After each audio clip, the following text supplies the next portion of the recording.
గురువుగారు, ఇప్పుడు గోవధ నిషేధ చట్టం ఇంకా అమల్లో రావడం లేదా అమలు ఎందుకు కావట్లేదండి? చాలా బాధాకరం. మీరు చాలా మంచి ప్రశ్న అడిగారమ్మా, చాలా సంతోషం. మోడీ గారు దీని మీద చర్య తీసుకుని ఎక్కడ నెమల్ని చంపినా వాడిని లోపల వేసేస్తారు. లాస్ట్ ఫార్మర్ అని, ది లాస్ట్ ఫార్మర్ అని సినిమా వచ్చింది, డబ్బింగే, కానీ చాలా బాగుంటుంది. ఓ పెద్ద ఆయన, నేనా నెమల్ని ఎందుకు చంపుతాము, సుబ్రహ్మణ్య స్వామి వాహనం కదా, నేను పొలానికి నీళ్ళు పెట్టుకోవాలి అంటే ఆ పాపం ఆ జడ్జి లేడీ ఆవిడ చెప్పుద్ది, మీ అంతే ఉంటుంది, చెప్పండి అయ్యా అలా వెళ్ళిపోకూడదు. ఎవరా సిఐ గారు? ఈయననా పొలం చచ్చిపోతుందని బాధపడి ఈయన నెమల్ని చంపాడా, నువ్వు చూసావా అంటే, మేడం నేను వచ్చేసరికి ఆయన నెమల్ని కప్పెడుతున్నాడు. ఇంకా తర్వాత సినిమా నాకు తెలీదు. ఇదంతా ఎందుకు చెప్తున్నా అంటే, నెమల్ని చంపాడు అని చెప్పి ఆయన మీద అభియోగం కట్టి ఆయన్ని కోర్టుకు తీసుకొచ్చారు. నెమలికి రెస్పెక్ట్ ఇచ్చడం మంచిదే. పులి విషయంలో దానికి మళ్ళీ కోట్లు ఖర్చు పెట్టి అభయారణ్యాలు అవి.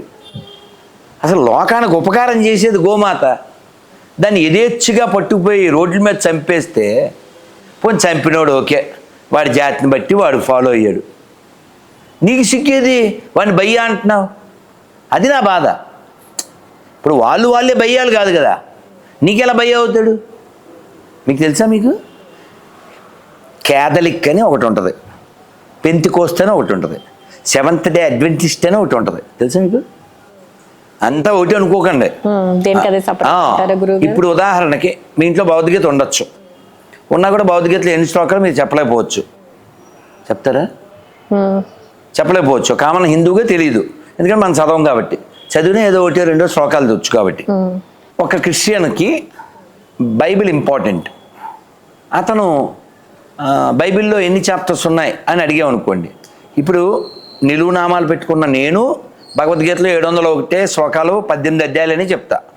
అడ్డనామాలు పెట్టుకునే వాళ్ళు అదే చెప్తారు, బొట్టు పెట్టుకునే వాళ్ళు అదే చెప్తారు. ఎవరికైనా భగవద్గీత కామన్ 18 చాప్టర్సే. కానీ బైబిల్ అలా కాదు. పెంతుకోస్తు వాళ్ళని అడిగితే ఒక సంఖ్య, గొంతు కోసే వాళ్ళని అడిగితే ఇంకోటి,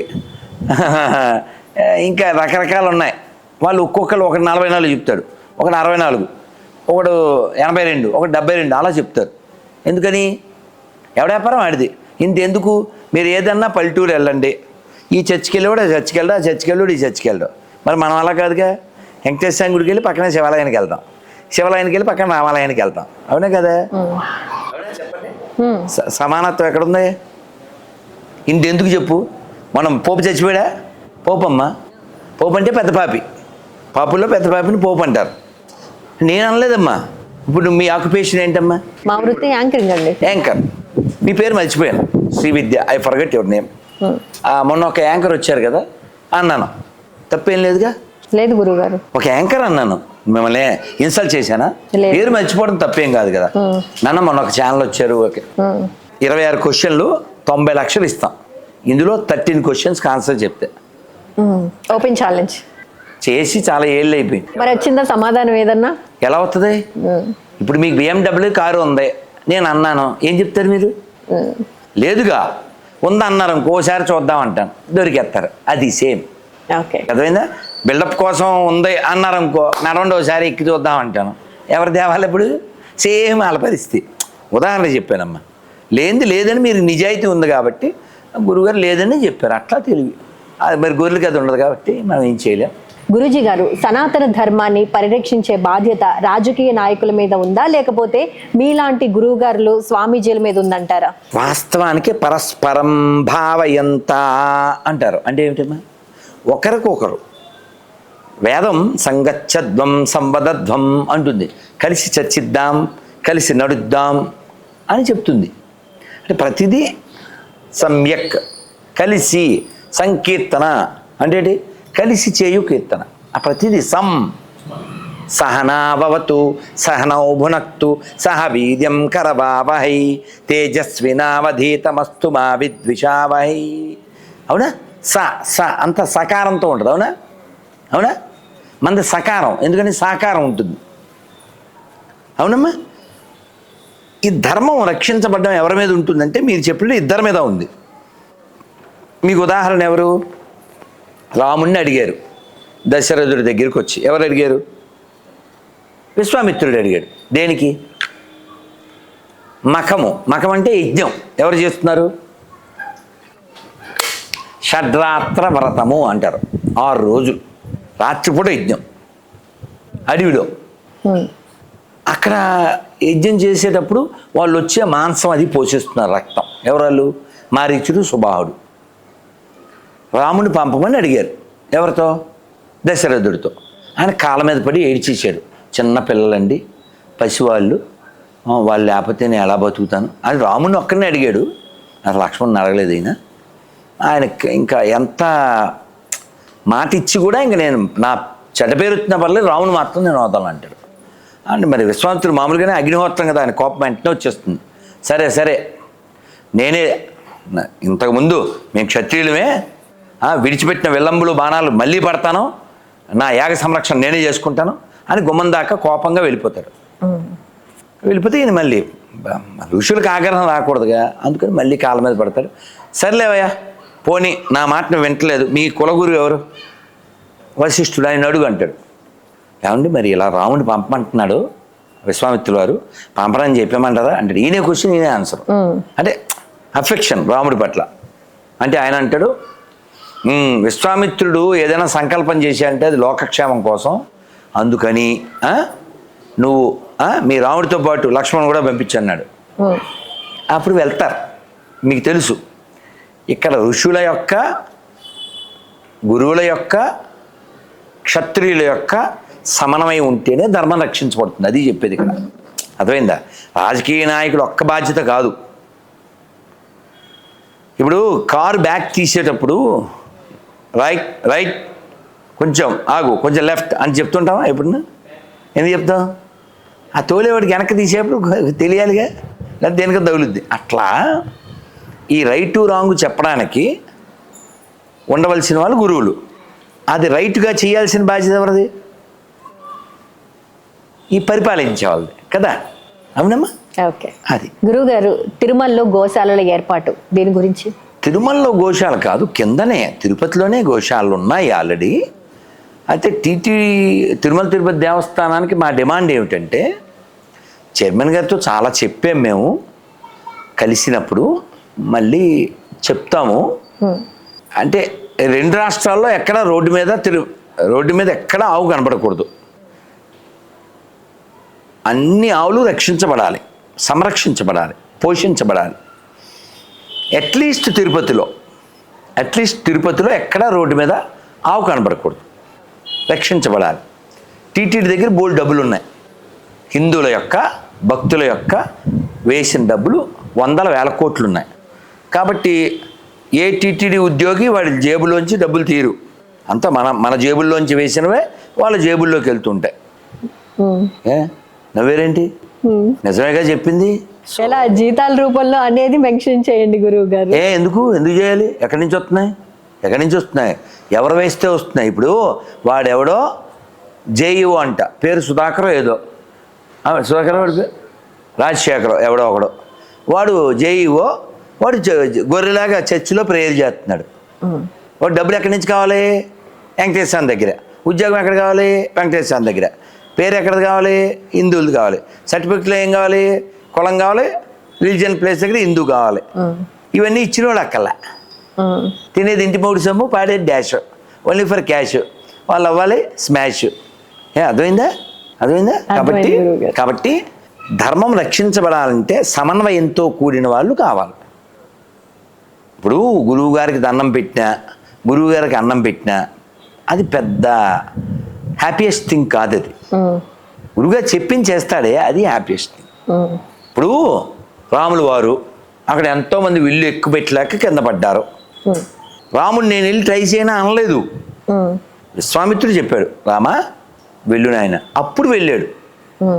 అంటే జనకుడు కొంచెం పౌరుషంగా మాట్లాడాడు. ఏమని? ఎవడో ఎత్తలేకపోతున్నాడు, ఎవడో మీరు క్షత్రియులు కదా, ఏదో అలా. రాముడు లేవలా, ఏమన్నా అనలే. ఆ పౌరుషం ఉంది, కానీ అండర్ గురువుగారు చెప్పారు, రామా లేనాయన వెళ్ళు, ఎక్కుపెట్టు. అది కావాలి. ఏం చేయమంటారు దేవాలయాలకి, ఏం చేయమంటారని అడగాలి. అందుకని గుళ్ళని ఏం చేయమంటారు, గుళ్ళో డబ్బుల్ని ఏం చేయమంటారు, ఎత్తుకుపోవడం, ఆ గుళ్ళో డబ్బులు పట్టుకెళ్ళి జెరూసలేం యాత్రకి, ఆ గుళ్ళో డబ్బులు పట్టుకెళ్ళి హాజ్ యాత్రకి, దేనికి ఏమండి మీరు తిరుమల వెళ్ళి అన్నాళ్ళయింది? 1 year అవుతుందండి. డబ్బులు ఎవరు పెట్టారు యాత్రకి? మేమే పెట్టుకున్నాం. నువ్వు వెళ్ళి ఎన్నాళ్ళయింది? సరే, ఎవరు వెళితే వాళ్ళకి సంబంధించి వాళ్ళే పెట్టుకుంటారు. మా డబ్బులు మేము పెట్టుకుని మా దేశంలో మేము యాత్రలు చేసి మేము హుండీలో డబ్బులు ఎట్టి మేము టికెట్లు కొనుక్కుంటే వాడెవడో ఈ దేశానికి సంబంధం లేని ఈ దేశాన్ని నాశనం చేసే మతాల్లో విగ్రహారాధనకి వ్యతిరేకించే మతాల్లో ఉంటే వాడికి విగ్రహారాధన ద్వారా వచ్చిన డబ్బులు ఇవ్వడం ఏంటి? సిగ్గు లేకున్నాను. ఏం చెప్పాను, ఏం చెప్పారు అనాలి. ఇప్పుడు ఓట్ల కోసమేనా ఇదంతా అండి? అదన్నమాట. ఓకే, వాడికి అర్థమైంది, మీకు కూడా అర్థమైంది. ఓకే గురువు గారు, ఇక చూసే వాళ్ళకి అర్థం కావాలి.